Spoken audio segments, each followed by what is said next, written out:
Hi, this is Mike and Chris from NBABrothers. Loud. Hi, this is Mike and Chris from NBABrothers.com, and we are here today at the Prime One Steakhouse interviewing Richard P. Lee Kirkland. What does the Rucker's 50th anniversary mean to you? And you're also interviewing Joe Hammond. You're also interviewing Jumpy Jacket Jackson. The only person that ever took 15 off the top of the backboard. Rucker meant to us. Did you ever see Michael Jordan when he kissed the floor in the NBA? Same thing it meant to us. It was our hollow ground. You understand what I'm saying? Street ball basketball would not be what it is today had it not been for the greatness of street basketball players competing against the top 50 NBA players and the Hall of Fame players of that time. We got that opportunity to Bob McCulloch through what was called the golden era Rucker, because it was right behind this man. And we watched him. Second emotion. We watched it, and it was like was mesmerized, and all we wanted to do one day in our lives was try to make the crowd roar the same way it did with him. That's what I say, and you got to understand it, because you hear a lot about legends. Nobody took 50% off the top of a backboard at no time other than this man right here. He don't look like a giant. He's the guy that took the water off the top of the backboard. You better believe it. He still got 4 now. You know, I told him when I walked up, I said, Jack, ain't no quarter. That's right. Go ahead. Do you consider it to be one of every basketball player's bucket list to play at Rucker once in their life? Well, yeah, it's EBC league now. We respect Greg Maris for keeping the legendary legend of Rucker alive, because all those EBC, the ground is sanctuary of basketball, which is Rucker. So, you know, and Rucker, see, I got drafted to the Bulls, supposed to go to several NBA teams, but didn't go. But guess what? If I had to go to prove how I played, I would have won. Because I had already proven all that before. See this guy here? And today, in today's basketball, Stephen Curry is the best player in the NBA to a lot of people, right? Well, you look at a guy right here that same way you see Stephen Curry shoot the ball on the rim, that's how he shot on the backboard.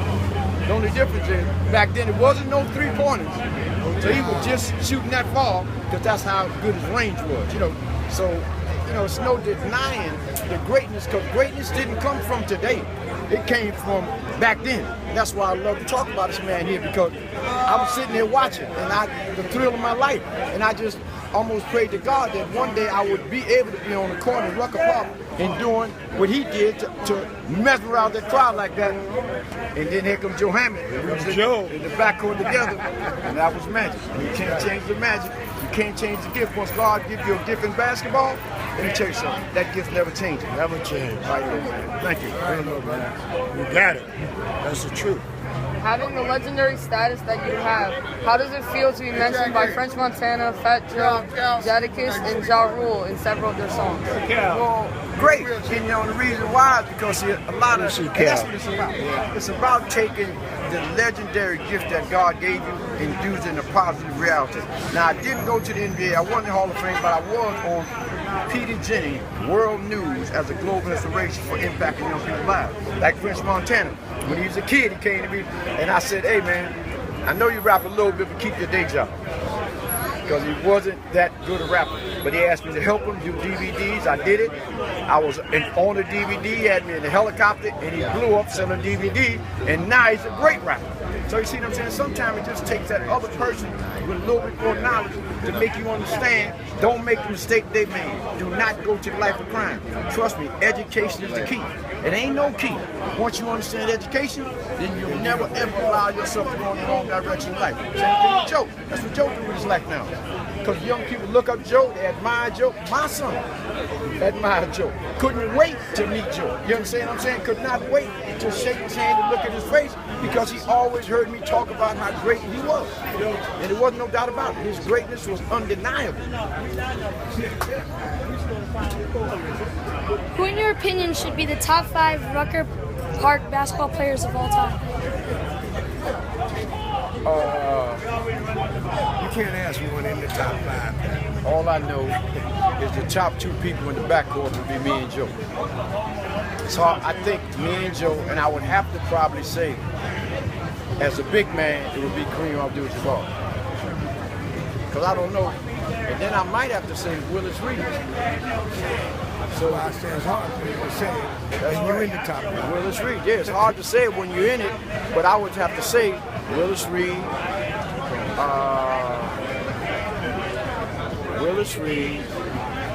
would be the big man, Kareem Abdul-Jabbar, and who? In the early stages, it was Wilt. Kareem came later. Yeah, Kareem came later in the early stage. Actually, you see how they have high school players now playing in the pro. Back then, when I was in high school, I played the Pro All-Star game with Happy Harrison against Will Chamberlain. And guess who got most valuable?